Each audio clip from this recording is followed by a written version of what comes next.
ये प्रकरण इस तरह का था कि पत्नी अपने पुत्र को लेके अपने मायके में निवास कर रही थी, जिसके पश्चात पत्नी ने अपने पति के विरुद्ध विवाह विच्छेद का मामला लगाया, जिसके अंदर उसने पति के विरुद्ध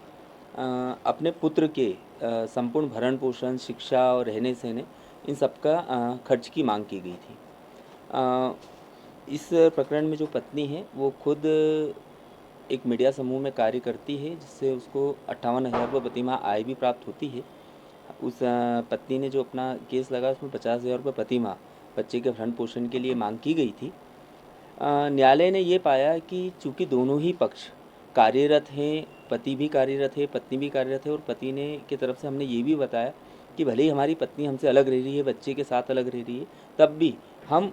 प्रारंभ से ही बच्चे की स्कूल की जो फ़ीस है वो स्वयं ही वहन कर रहे हैं और सारी फ़ीस का भुगतान हम कर रहे हैं। हमने उसकी फ़ीस भुगतान की रसीदें भी न्यायालय में प्रस्तुत करी। दोनों पक्षों को सुनने के बाद में न्यायालय ने ये निर्धारित किया कि चूँकि दोनों ही पक्ष कमा रहे हैं और बच्चा दोनों पति पत्नी की संयुक्त जिम्मेदारी है, इसी स्थिति में चूँकि पति द्वारा संपूर्ण फ़ीस का भुगतान किया जा रहा था,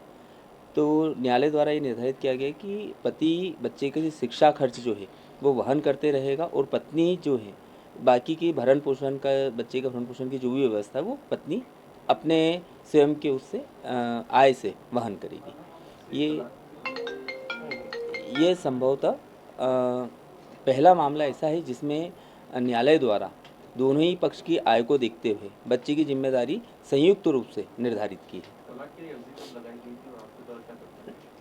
ये तलाक की अर्जी 2024 में लगाई गई थी, जिसमें न्यायालय द्वारा ये निर्धारित किया गया, हमने अपने ये पक्ष रखे थे कि दोनों पक्ष कमा रहे हैं और चूँकि बच्चा जो होता है वो पति और पत्नी की संयुक्त जिम्मेदारी होता है, संयुक्त भरण पोषण का दायित्व दोनों पक्षों का होना चाहिए। न्यायालय ने उसी चीज़ को मान्यता देते हुए और दोनों पक्षों की अपनी अपनी जिम्मेदारी तय की। जनरली तलाक के केसेस रहते हैं, उसमें किस तरह के डिसीजन आते हैं और दूसरे डिसीजन से ये डिसीजन किस तरह का लगा? जनरली समाज में भी ये धारणा है, और सामान्यतः जो आदेश न्यायालय द्वारा होता है उसमें पति को आय अर्जित करना मानते हुए, भले ही पत्नी की का भी आय अर्जन हो, तब भी पति की आय अर्जन का होना मानते हुए संपूर्ण बच्चे के भरण पोषण की जिम्मेदारी पिता को ही दायित्व में दिया जाता है। लेकिन इस प्रकरण में चूँकि दोनों ही पक्षों को की आय को न्यायालय ने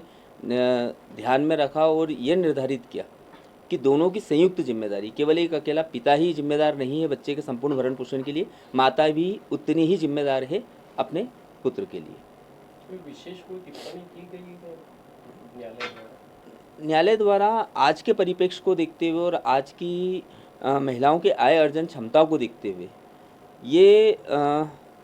निर्धारित किया गया कि दोनों पक्ष संयुक्त रूप से जिम्मेदार होते हैं किसी भी अवयस्क संतान के भरण पोषण के लिए।